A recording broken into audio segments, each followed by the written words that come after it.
আপনারা যখন কোনো পদক্ষেপ গ্রহণ করবেন, কোনো কথা বলবেন, এদের বিরুদ্ধে যেন না যায় এই বিষয়টা কিন্তু বিশেষ করে আপনারা লক্ষ্য রাখবেন।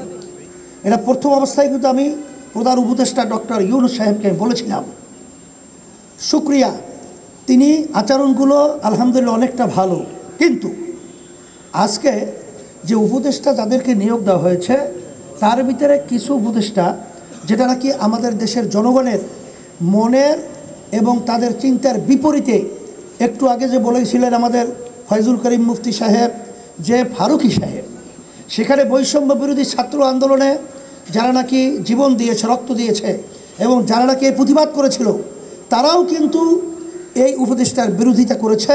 তার বিভিন্ন দিক থেকে সে আমাদের দেশের জন্য উপদেষ্টা হওয়ার যোগ্যতা তার কিন্তু নাই। সারা বাংলাদেশের রাজনৈতিক দল বলতে সবাই মুখ এর ব্যাপারে খুলেছে তার প্রতিবাদে, আমরাও খুলেছি, কিন্তু অন্তর্বর্তীকালীন সরকার এ ব্যাপারে কোনো পদক্ষেপ গ্রহণ করেন নাই। এটা কিন্তু আমরা আজকে আমাদের এই সম্মেলন থেকে এইটা আমরা এক কথায় বলবো, এটা আমরা ভালো নজরে দেখি নাই। আপনারা পরিবর্তন করবেন। আর কাবেল বাংলাদেশের একমাত্র ইউএল এবং ভিডি সার্টিফাইড কেবল, যা এ গ্রেড LME রেজিস্ট্রেশন, এবং যারা নাকি বিতর্কিত তাদেরকে উপদেষ্টা থেকে আপনারা সরিয়ে দেবেন, এটা আমাদের দাবি। সাথে সাথে আপনারা লক্ষ্য করেছেন আমাদের দেশ সুন্দর চলছিল, আমরা সবাই একত্রিত হয়ে সুন্দর দেশ গঠন করব, মানবতা এবং ন্যায় বিচার প্রতিষ্ঠা এবং এক কথায় দেশ সুন্দর করার যে প্রত্যয় নিয়ে আমরা যে সংগ্রাম আন্দোলন করেছি, কিন্তু দুঃখ সহকারে বলতে হয় যে কিছু রাজনৈতিক দল তাদের আচরণগুলো এত বিতর্কিত ছিল যে তাদের আচরণের মাধ্যমেই আসলে শত্রুরা কিন্তু বিভিন্ন ধরনের ষড়যন্ত্র করার সুযোগ পেয়েছে। আমরা বলবো যে আপনারা কি সেই 15.5 বছর ইতিহাস ভুলে গেছেন? আপনারা কি সেই 53 বছরের বাংলাদেশ ইতিহাস ভুলে গেছেন? আজকে আমরা উদাত্ত আহ্বান জানাবো, আসেন আমরা সবাই একত্রিত হয়ে আমাদের দেশকে আগে রক্ষা করব, ইসলামকে রক্ষা করব, মানবতাকে রক্ষা করব, তারপরে আমরা ক্ষমতায় যাওয়ার স্বপ্ন আমরা দেখব। কিন্তু এগুলো সংস্কার না করেই আমরা ক্ষমতায় যাওয়ার জন্য পাগল হয়ে গেছি। এটা অত্যন্ত দুঃখ। এই সুযোগে আজকে দেখছেন যে অন্তর্বর্তীকালীন সরকার অল্প সময়ের ব্যবধানে বসতে পারে নাই, চতুর্দিকে শত্রুর ছায়ালাভ, সেখানে তাদেরকে আবার অশান্তি তৈরি করার জন্যে বিভিন্ন পর্যায়ে আজকে ভারত এবং বিভিন্ন এই দেশ যারা ধ্বংস করার বিভিন্ন নীল নকশা তৈরি করেছে, তাদের ষড়যন্ত্র আজকে আমরা লক্ষ্য করেছি। এর সুযোগ কারা করে দিয়েছে? এটা কিন্তু জাতির কাছে প্রশ্ন।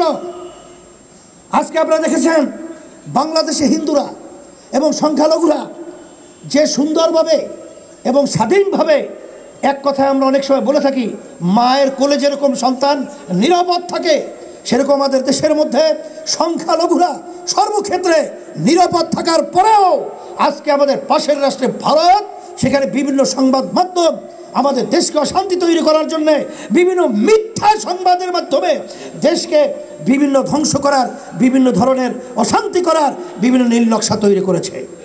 আপনারা দেখেছেন এ ব্যাপারে আমাদের জাতীয় ঐক্য করতে হবে, জাতীয় ঐক্য গড়ে তুলতে হবে।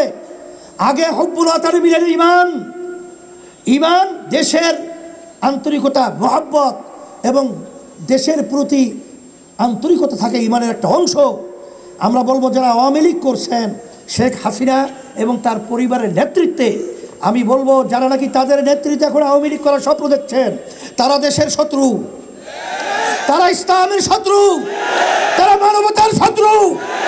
কারণ তারা ভারতের এজেন্ডাকে বাস্তবায়ন করেছে।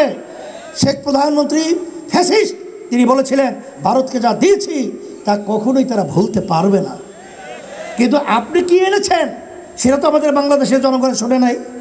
তাহলে বুঝা গেল আপনি ভারতের জন্যই আপনি বাংলাদেশে এই মসনদে বসে ভারতের দালালি করতেছিলেন।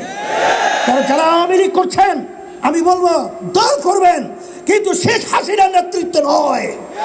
আওয়ামী লীগের শেখ মুজিবুর রহমানের সেই যারা বিতর্কিত, তাদের নেতৃত্বে আওয়ামী লীগ বাংলার জমিনে চলতে পারে না, চলতে হবে না।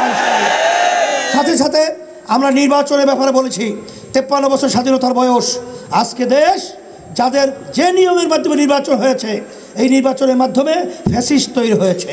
এই জন্য ইসলামী আন্দোলন বাংলাদেশ সব রাজনৈতিক দল আমরা পিআর সিস্টেম নির্বাচন প্রবর্তনের জন্য আমরা দাবি তুলেছি।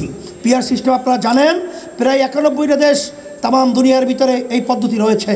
আজকে পিআর সিস্টেমের মাধ্যমেই এই দেশে জাতীয় একটা সরকার গঠন হবে এবং এর মাধ্যমেই বাংলাদেশে আমরা সবাই একত্রিত হয়ে সুন্দর দেশ গড়ার একটা প্রক্রিয়া তৈরি হবে। আর এক শ্রেণীর তারা এককভাবে ক্ষমতায় যে আবার ফ্যাসিস্ট হবে, আমাদেরকে জুলুম করবে, আমাদের মাথায় নূর রেখে বড়ই খেয়ে টাকা বিদেশে পাঠিয়ে বেগম পাড়া তৈরি করবে, বাংলাদেশের জনগণ দেখতে চায় না, বাস্তবায়ন হতে দেবে না ইনশাআল্লাহ।